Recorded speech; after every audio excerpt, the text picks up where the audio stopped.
Je disais que Dieu bénisse son peuple et chacun de ses enfants. Amen. Du plus grand au plus petit. Chers frères et sœurs, chers amis, que rien au monde ne nous empêche de poursuivre notre course chrétienne. Amen.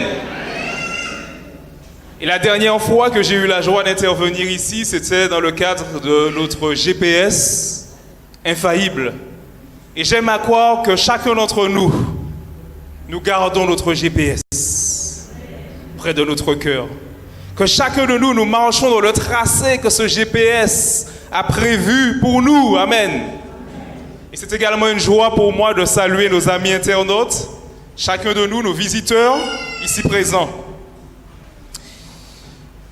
Mes amis, comme je vous le dis et je vous le répète, gardons notre Dieu comme pilote. Amen. Notre Dieu est notre pilote. Et je vais garder cette expression de pilote pour vous parler de quelqu'un que vous connaissez très certainement. Avez-vous déjà entendu parler de Michael Schumacher? Oui? C'est qui? C'est un ancien pilote de Formule 1. Et pour dire mieux, je dirais que c'est un septuple champion du monde. Donc il a le record du monde de Formule 1.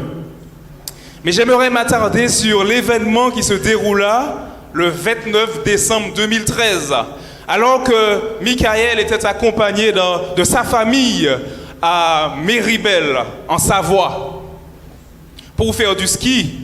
Accompagné de ses fils, ils se sont engagés dans cette descente sur la piste.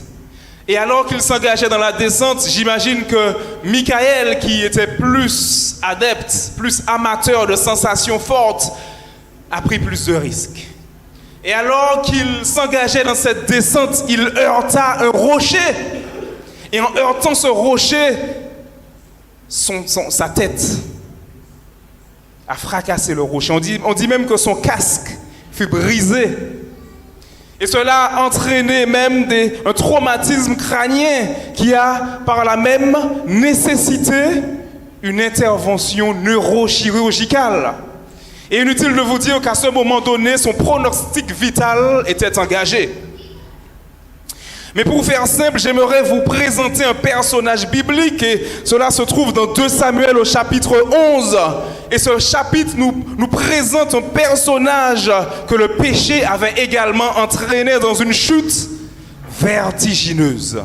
Et vous l'aurez compris, et le suspense est mort, il s'agit de David, du roi David. Mais juste avant d'entamer cette histoire, je vous invite, sans plus tarder avec moi, à incliner la tête pour une courte prière. Notre Dieu, notre Père, que la gloire te revienne au siècle des siècles. Alors que je m'apprête à parler en ton nom, Seigneur, je réclame l'action de ton Esprit Saint. Que tu puisses m'utiliser comme jamais auparavant et que ton peuple soit nourri. Sois avec chacun de nous. Nous te demandons ces choses au nom de ton Fils Jésus-Christ et que le peuple de Dieu dise Amen. Amen. Donc bien entendu, le chapitre 11 de 2 Samuel nous présente David, mais sur un autre visage.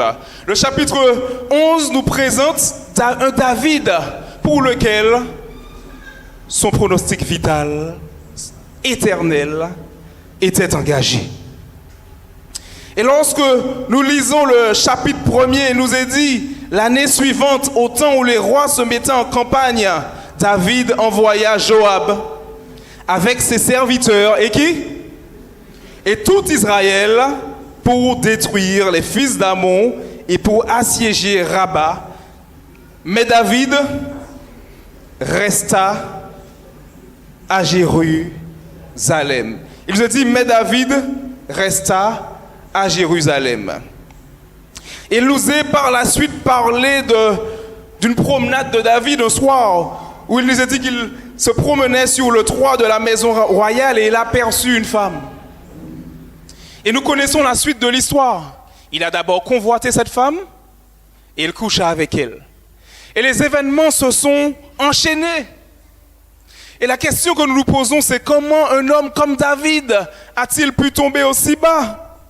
Et les questions que nous nous posons sont les suivantes. Comment l'homme, selon le cœur de Dieu, a-t-il pu en arriver là? Pourquoi Dieu a-t-il permis cette chute de David?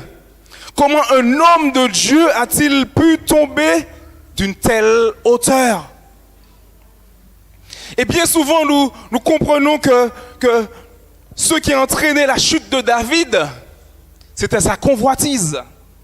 Mais j'aime à vous dire que la racine même de la chute de David se trouve dans le premier verset.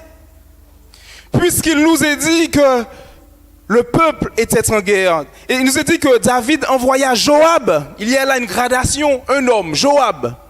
Il envoya ses serviteurs, plusieurs hommes. Et après il nous est dit, il envoya tout Israël pour détruire les fils d'Ammon, pour assiéger Rabat.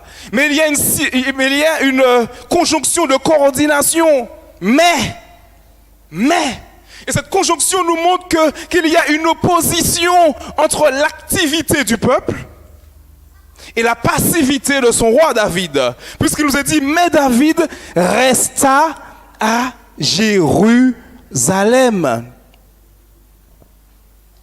Et nous comprenons bien que la racine même de la chute de David ne se situait pas dans sa tentation, ni dans ce qu'il avait vu, dans sa convoitise, mais résidait tout simplement dans sa passivité.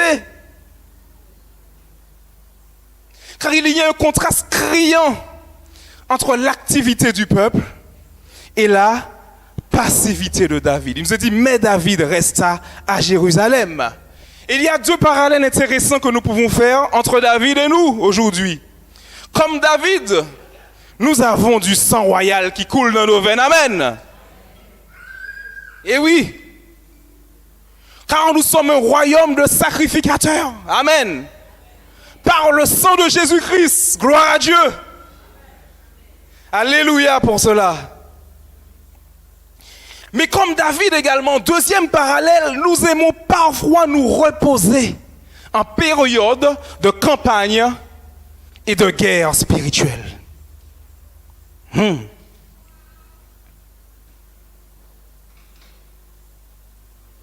Nous avons une mission en tant qu'Église. Lorsque l'Église est en guerre, lorsque l'Église est en campagne, lorsque l'Église est en activité, toute l'Église devrait suivre, n'est-ce pas? Amen. Et ce qui est intéressant, c'est que le texte nous dit que cela se passa au temps où les rois se mettaient en campagne. Et qu'est-ce que cela nous dit? Cela nous montre que bien souvent, aujourd'hui, bien souvent le monde met plus d'énergie et de volonté dans ses activités que le peuple de Dieu pour la cause du Christ. Amen. Si un groupe notoire organise un concert ou une activité quelconque, ce sera rempli.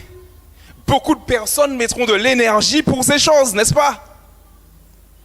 Mais est-ce que lorsque l'Église est en activité, lorsque l'Église est en réunion de prière, lorsque l'Église organise des rencontres de jeûne et prière, est-ce que c'est aussi rempli qu'un sabbat matin? Alors que la période des nominations approche, la question que nous pouvons nous poser, c'est est-ce que je serai passif ou actif?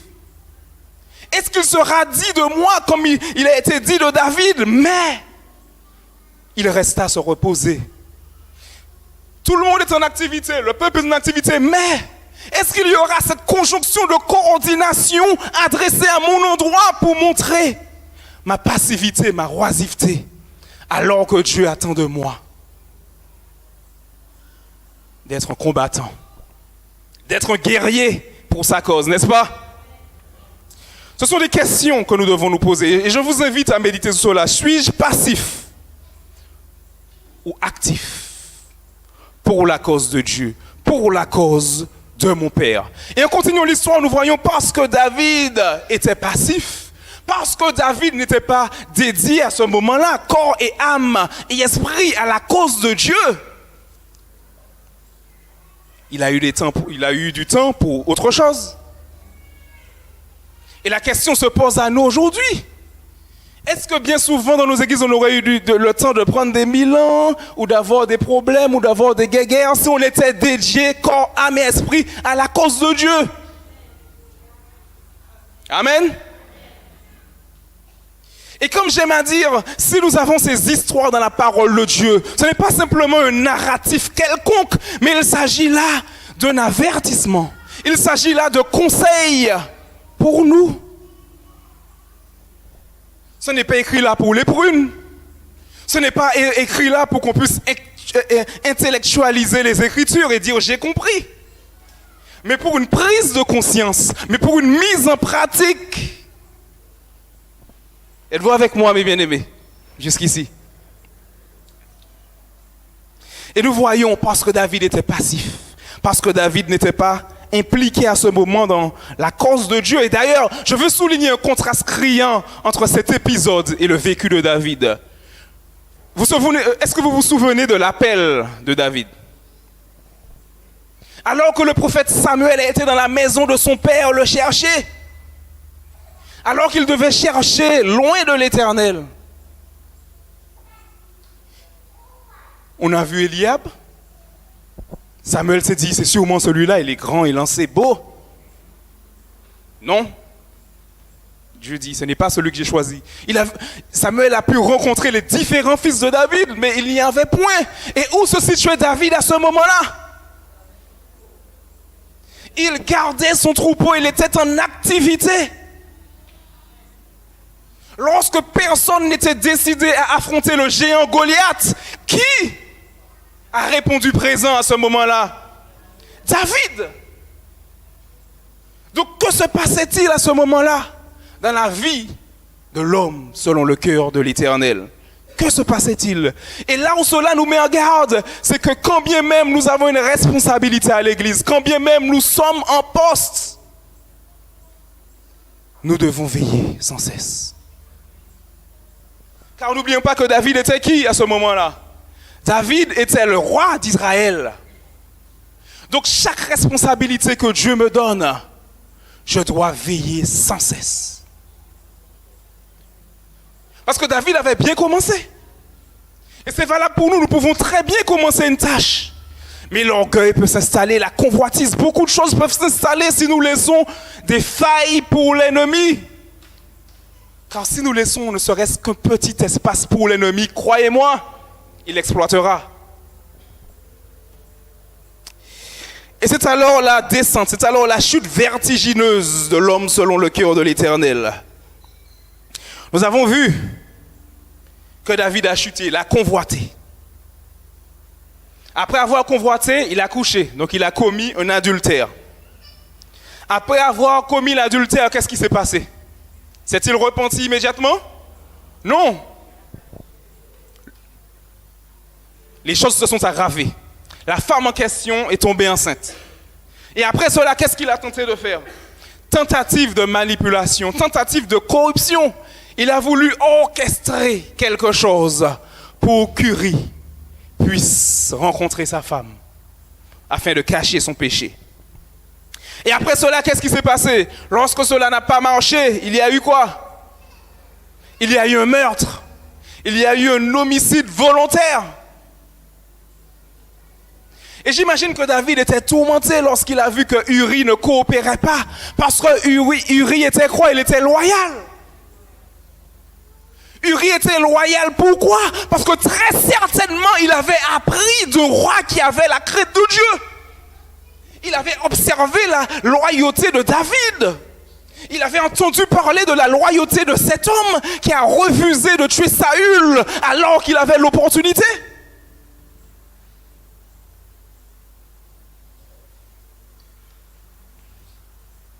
Uri avait appris à l'école de David ce qu'était la loyauté, l'intégrité et la fidélité à Dieu. Et c'est pour ça qu'il n'a pu trahir ses compagnons qui étaient en guerre. Et pour revenir à David, nous voyons qu'un homme dont il était mentionné que du bien avant le chapitre 11, nous voyons dans le chapitre 11 que cet homme est devenu quoi? il est devenu un homme adultère, un menteur, un traître, un lâche, un meurtrier. Et là, nous comprenons que le péché nous amène toujours plus loin que là où on pense. Et cela nous appelle à une vigilance. Une vigilance jaune, une vigilance orange, comme vous voulez, mais nous devons sans cesse veiller.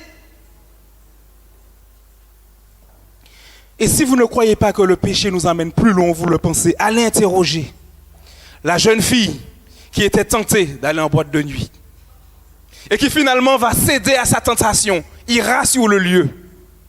Et lorsqu'elle arrive au lieu, on lui propose un verre. Là encore, elle hésite, mais elle boit le verre. Mais elle ne s'est pas rendue compte que quelqu'un a glissé quelque chose dans son verre. Et après avoir bu le verre, la personne l'emmène chez elle et la viole. Tout ça à cause d'une décision ratée, à cause du fait d'avoir cédé une fois à la tentation. Regardez comment nous pouvons tomber. Ou interroger peut-être des membres d'église qui ont été victimes de commérages. Ou des églises qui ont été détruites simplement parce qu'il y a eu des ragots, des commérages et qu'il y a eu parti pris. Lorsque nous ne sommes pas en veille constante, l'ennemi agit. Et au-delà de notre être, il ne veut pas simplement nous détruire, mais il veut nous détruire, mais à travers nous, il veut détruire la mission de l'Église. Donc lorsque je cède à la tentation en tant qu'enfant de Dieu, en tant que disciple, je ne suis pas en train de dire que je détruis le temple de Dieu simplement, mais je suis en train de détruire son œuvre. Car Dieu nous appelle à la mission. Mais lorsque nous continuons, nous voyons qu'il est dit à la fin du chapitre 11, quelque chose de triste et accablant. Ce que David avait fait déplut à l'Éternel. Et la question que je me pose aujourd'hui, qu'est-ce que Dieu dit de moi? Si on devait écrire le livre de ma vie, à quel chapitre on se situe? Qu'est-ce qu'on pourrait dire de toi, mon bien-aimé? Est-ce qu'il était droit et juste aux yeux de l'Éternel? Ou est-ce qu'on dirait ce que tu as fait a déplu à l'Éternel? Et cela nous invite à une remise en question. Et lorsque nous continuons, nous voyons que le chapitre 12 nous parle d'une rencontre. Et quelle est cette rencontre? La rencontre avec Nathan le prophète. Et pour faire simple, Nathan va arriver avec une parabole. Je ne sais pas quel est le motif de cette parabole. Peut-être que ça aurait été trop direct de dire à David, tu as fait ça, s'adresser de telle sorte au roi. Mais il va arriver avec une parabole mettant en parallèle, mettant en contraste, je veux dire, deux individus, un homme riche et un homme pauvre. Il nous a dit que l'homme pauvre avait une brebis qu'il chérissait, une brebis qu'il aimait, qu'il considérait même comme faisant partie de sa famille. Il y avait une telle proximité entre cet homme et sa brebis qu'il ne pouvait se séparer d'elle. Mais il y avait d'autre part un homme riche qui avait un nombre récurrent d'animaux. J'imagine qu'il ne pouvait même pas les compter tant il en avait. Et l'histoire continue, il nous a dit que voyageur vint voir l'homme riche. Et qu'est-ce qu'il a fait? Est-ce qu'il a tué l'une de ses brebis pour nourrir son invité? Il a été faire quoi? Il a été s'attaquer à la seule petite brebis. Et lorsque David entendit cela, son sang ne fit que tour. Il a dit que tel homme mérite la mort. Et que s'il a fait ça, il devra remettre 4 fois plus. Il était indigné par un tel comportement. Et on se rend compte qu'il n'a même pas pu s'apercevoir que ses propres actions étaient bien pires. Parce que là où l'homme a tué simplement une brebis, a volé et tué une brebis, lui, il avait volé la femme d'Uri. Lui, il avait tué Uri. Et cela nous montre à quel point des fois nous pouvons être aveuglés lorsqu'on a emprunté une chute comment? Vertigineuse. On arrive à un tel point que la conscience même nous fait défaut. Car nous nous rendons compte qu'il y a un contraste criant entre la volonté de notre Dieu et nos actions. Donc notre esprit pouvant coopérer avec ces choses. Et qu'est-ce qu'il fait? Il construit des mécanismes de défense qui me diront, si tu agis de la sorte, c'est parce qu'il y avait ci, parce qu'il y avait ça. Il y aura une certaine rationalisation pour me conforter dans ma situation de péché. Et peut-être qu'en ce midi, il y a des personnes qui sont victimes des écueils de leur conscience. Et c'est pour ça que notre Dieu nous appelle à méditer sa parole. Pas l'intellectualiser simplement, mais comprendre les enseignements et faire un examen de conscience. Vous imaginez que c'est plus facile pour l'être humain de voir la paille qu'il y a dans l'œil de son voisin, de son prochain, que la poutre qu'il y a dans son œil. C'est parce que l'autre il a agi comme ça, il a eu tort parce qu'il n'a pas obéi. Mais si moi j'ai agi de la sorte, j'ai mes raisons, ne me juge pas. Si j'ai agi de la sorte, c'est parce qu'il y avait telle et telle circonstance, alors que la parole de Dieu ne nous invite pas à nous chercher des excuses. Mais qu'est-ce qu'elle nous dit? Si on a péché, qu'est-ce qu'on fait? On doit se repentir. On doit se repentir. Mais ce qui interpelle dans ce chapitre 12, c'est lorsque Nathan dit à David, cet homme en question, c'est toi. Est-ce que Dieu ne nous dit pas cela des fois? Cet homme, c'est toi. Parce que bien souvent, nous devons arriver à la compréhension qu'un homme a peut-être menti, un homme a peut-être fait du mal à son prochain, à sa femme, ou à ses enfants, ou autres. Et que cet individu en question, c'est nous-mêmes. Remise en question. Et comme j'aime à dire, j'aime beaucoup ce personnage, j'aime beaucoup David. J'aime beaucoup David, pourquoi? Parce que lorsqu'il a entendu la parole prêchée, lorsqu'il a entendu la parole de Nathan, ce n'était pas quelque chose qui est rentré dans l'oreille, dans son oreille droite et ressorti dans son oreille gauche, non. Mais il s'est sincèrement humilié. Et il a dit, j'ai péché contre mon Dieu.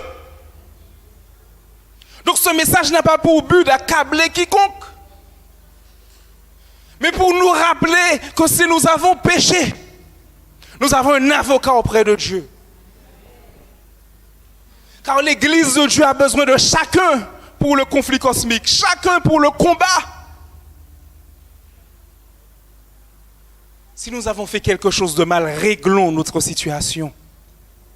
Parce que si on n'arrange pas nos situations, si on reste gouffré dans le péché, dans la passivité, eh bien l'ennemi, qu'est-ce qu'il fera? Il ajoutera des choses et des choses encore, jusqu'à ce qu'on ne reprenne pas la course. Mais c'est une joie pour nous, mes bien-aimés, de nous apercevoir que le même homme qui a menti, le même homme qui a volé, le même homme qui a commis un adultère et qui était un meurtrier, a su s'humilier et dire au psaume 51, « Oh Dieu, aie pitié de moi dans ta bonté, selon ta grande miséricorde, efface mes transgressions, lave-moi complètement de mon iniquité et purifie-moi de mon péché, car je reconnais mes transgressions et mon péché est constamment devant moi. J'ai péché contre toi seul et j'ai fait ce qui est mal à tes yeux, en sorte que tu seras juste dans ta sentence, sans reproche dans ton jugement. » Et si on continue plus loin, on va au verset 9, il dit, « Purifie-moi avec l'hysope, et je serai pur. Lave-moi, et je serai plus blanc que la neige. » Alléluia. Alléluia. Et c'est pour ça que lorsque nous lisons les autres chapitres, lorsque nous lisons la chute de Salomon ou la chute des autres fils de David, il nous est souvent dit, mais il ne fuit pas. Mais cet homme ne fit pas ce qui était droit aux yeux de l'Éternel, comme le fit qui? Son père David. Parce que ses péchés ont été effacés, parce qu'il a su reprendre la course chrétienne et dire, Seigneur, je vais te suivre. Seigneur, je vais combattre pour toi. Seigneur, je vais gagner avec toi. Dieu a besoin de nous tous. Dieu a besoin de guerriers, de combattants. Et c'est pour ça que le texte que notre ami Charles a lu nous le rappelle et nous dit au reste, fortifiez-vous dans le Seigneur. Par sa force toute puissante, revêtez toutes les armes de Dieu afin de pouvoir tenir ferme contre les ruses du diable. Car nous n'avons pas, et je continue, à lutter contre la chair et le sang, mais contre les dominations, contre les autorités, contre les princes de ce monde de ténèbres, contre les esprits méchants dans les lieux célestes. Et c'est pour ça, comme j'aime à dire, que Dieu n'a pas fait de nous des attentistes, mais des adventistes pour répandre la nouvelle. Amen. Alléluia. Alléluia. Et il nous dit au verset 14 de tenir les armes. Tenez donc ferme, ayant à vos reins la ceinture, la vérité pour ceinture. Revêtez la cuirasse de la justice. Mettez pour chaussure à vos pieds le zèle qui donne l'évangile de paix. Et prenez par-dessus tout cela le bouclier de la foi avec lequel vous pourrez éteindre les traits enflammés du mal. Quand nous l'oublions souvent, nous sommes en bataille contre les forces obscures. Nous sommes en bataille contre l'ennemi. Et si vous n'êtes pas dans le camp de Dieu, si vous n'êtes pas actif pour sa cause, pensez-vous qu'il y a un esprit de neutralité dans ce monde? Non. Si je ne combats pas pour Dieu, l'ennemi utilisera toute faille de oisiveté, de passivité pour me cribler comme le froment, pour m'anéantir spirituellement afin que je ne reprenne jamais la course chrétienne. Et nous voyons que si nous ne veillons pas constamment, l'ennemi va nous accabler. Car nous ne pouvons nous appuyer sur notre propre chair. Car notre chair ne sait pas c'est quoi l'amour désintéressé. Notre chair d'elle-même ne sait pas c'est quoi la fidélité. Ne sait pas c'est quoi la transformation. La seule chose dont elle a besoin, notre chair, c'est d'être clouée sur une croix.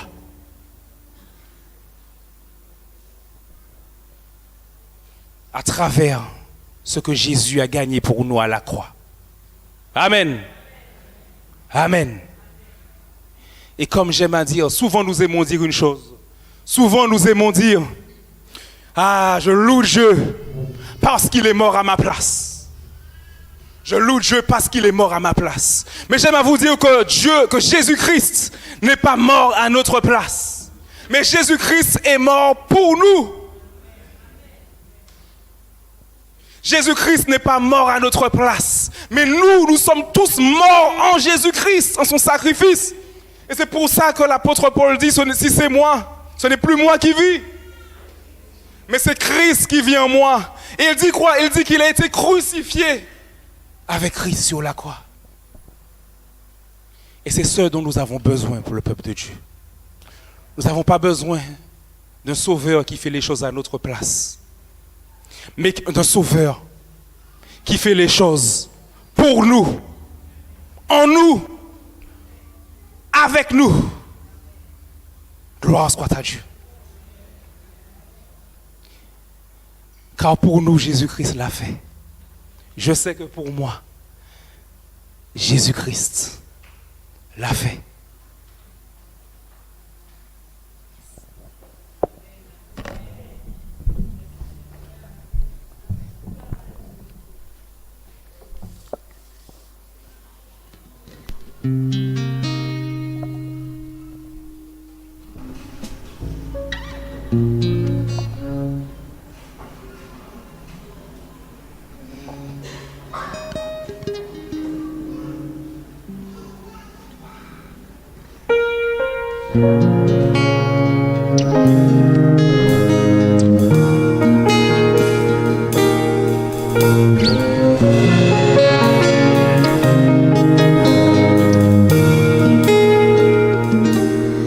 Même si pour moi tu devais t'abaisser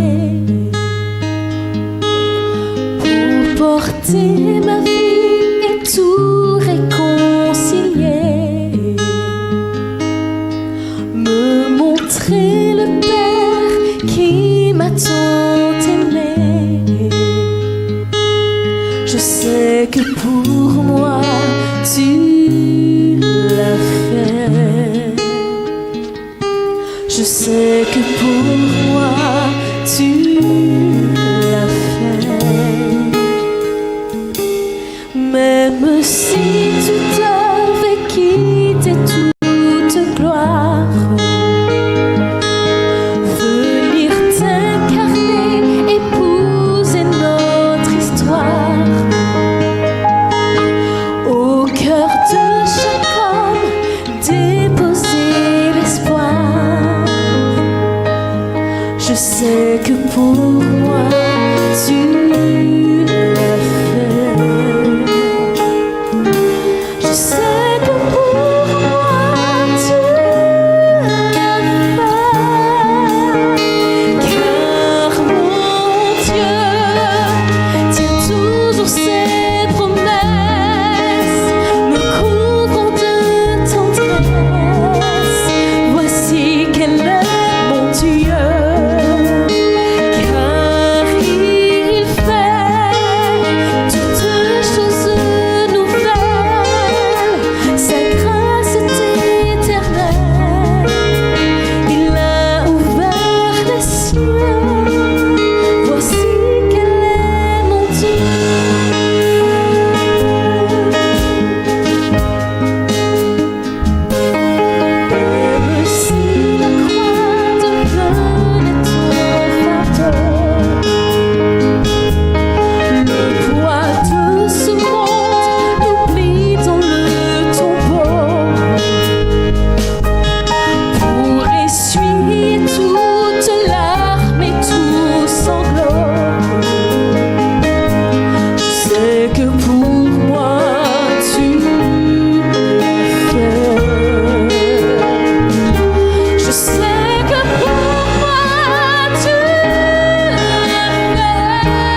Je remercie la sœur Médeuf pour son chant. Gloire à Dieu. Un Dieu qui fait tant de choses pour moi, qui se sacrifie pour moi. Moi, en retour, je vais m'activer pour sa cause. Quoi que nous fassions dans ce monde, il y aura des épreuves, il y aura des souffrances. Mais moi, j'ai choisi que si je dois souffrir, si je dois avoir des cicatrices, que cela en vaille la peine. Que cela se déroule pour une cause éternelle. Et c'est la cause du roi des rois. C'est la cause de mon Dieu. Mes amis, prenons garde à nos voix. Pour tomber, il ne faut qu'un instant. Mais pour éviter une chute, nous avons à veiller longuement sur ceux qui la précèdent. Oui, que notre vigilance soit journalière, quotidienne, pour ne pas marcher dans un chemin de chagrin, mais pour plutôt emprunter le chemin qui mène à la vie éternelle. Et tant que nous serons sous cette terre, tant que nous aurons à batailler, il y aura un ennemi. Il y aura un ennemi qui veillera et qui recherchera la moindre faille. Mais je vous invite, mes bien-aimés, à veiller et à tenir bon jusqu'à ce que l'Éternel nous prononce les merveilleuses paroles qui se trouvent dans Nahum 2. Et j'aime à les personnaliser en disant: célèbre tes fêtes, Harry. Et je vous dirai aujourd'hui: célèbre tes fêtes, Horeb. Accomplis tes vœux, car le méchant, ce méchant qui vous fait parfois tomber, ce méchant qui vous paralyse parfois et vous empêche de vous acquitter de la cause de votre Père, ce méchant ne passera plus au milieu de vous, car il est entièrement exterminé. Amen. Je vous laisse avec cette promesse. Tenez bon jusqu'à ce que notre Dieu de lui-même vous dise ces paroles. Le méchant est entièrement exterminé. Que nous tenons bon, mes frères et sœurs, que nous tenons ferme et que nous puissions chaque jour rechercher Dieu. Ne jamais mettre le Saint-Esprit au chômage dans notre vie, mais que nous puissions éviter une chute vertigineuse. Que Dieu vous bénisse tous.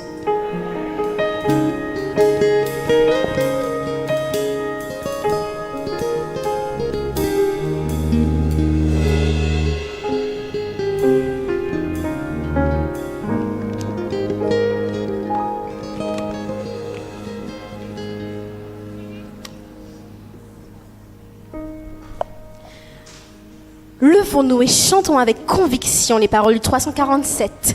Debout, sainte cohorte.